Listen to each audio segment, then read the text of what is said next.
नमस्कार,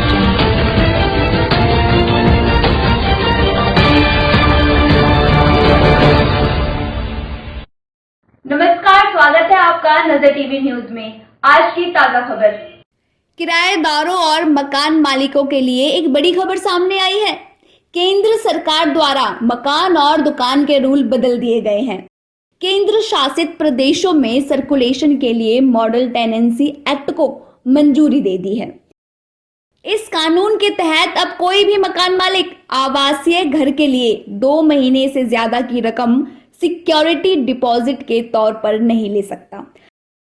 अगर मकान मालिक को किराएदार द्वारा किराया नहीं मिलता या किराएदार मकान खाली नहीं करता, 2 से 4 गुना ज्यादा किराया वसूल कर सकता है।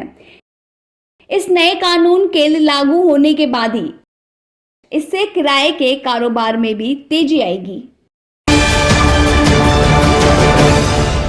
लव जिहाद के बाद एक और मामला सामने आया है, लैंड जिहाद का। लोगों को अंधविश्वास के जाल में फंसाकर कब्जा कर रहे हैं जमीन पर। दर्ज होगा इसके खिलाफ मामला। आइए जानते हैं क्या है पूरा मामला।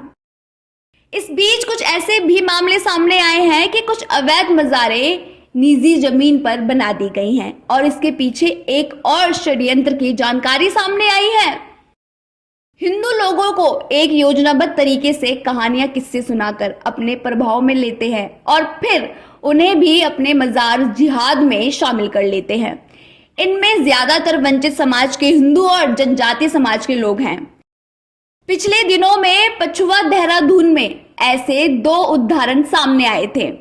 दोनों मामलों में जमीन उत्तराखंड के हिंदू वंचित समाज की थी। जब उनसे पूछा गया तो उन्होंने बताया कि हमने मन्नत से ये मजार बनवाई है।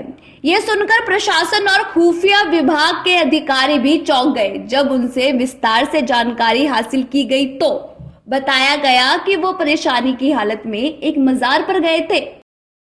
वहां बैठे खादिम ने चर्चा की तो उन्होंने आस्था और मन्नत के कई किस्से कहानियां सुनाकर उनसे कहा कि आपकी इच्छा पूरी होने पर चादर चढ़ाना और अपने जमीन पर बाबा का मजार बनवा देना, फिर आपको इतना दूर आने की जरूरत नहीं पड़ेगी। इसी अंधविश्वास पर उन्होंने ये किया। उन्होंने कहा कि खादिम ने यहाँ आकर खुद मजार बनवाई थी।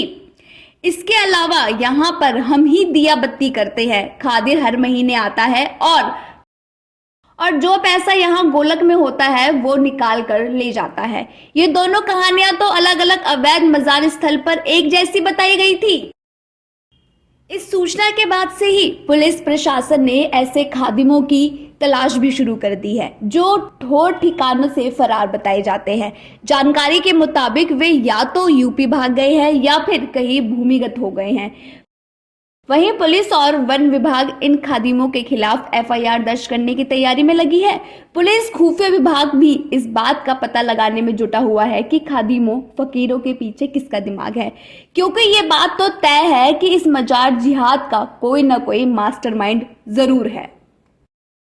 सरकार द्वारा नियुक्त इस अभियान के नोडल अधिकारी आईएफएस डॉक्टर पराग मधुकर धकाते का कहना है, सरकारी जमीन पर कब्जा करने वालों के खिलाफ मामला दर्ज किया जाएगा। हम इस बात की भी जांच कर रहे हैं कि किसके कार्यकाल में अतिक्रमण किए गए। इसके लिए सैटेलाइट चित्रों का सहारा लिया जाएगा। धकाते ने बताया कि जंगल में आम आदमी का प्रवेश निषेध है, फिर भी कैसे ये मजारें बन गई, इसको लेकर वन विभाग ने भी चिंता जताई है। ऐसी ही खबरों के लिए सब्सक्राइब करें हमारे चैनल नजर टीवी न्यूज को। जा सकते हैं YouTube चैनल पर नजर टीवी न्यूज को सब्सक्राइब करके। आप जल्द सब्सक्राइब करें और रोजाना नजर टीवी न्यूज YouTube चैनल पर न्यूज देखें, जिससे आपका ज्ञान वर्धन ही होगा, साथ ही देश विदेश की खबरें भी आप पाएंगे। उसके साथ साथ यदि आप हमें न्यूज भेजेंगे आपसे रिलेटेड, तो उसको भी हम अपने न्यूज चैनल में जरूर से जरूर सम्मिलित करेंगे। धन्यवाद।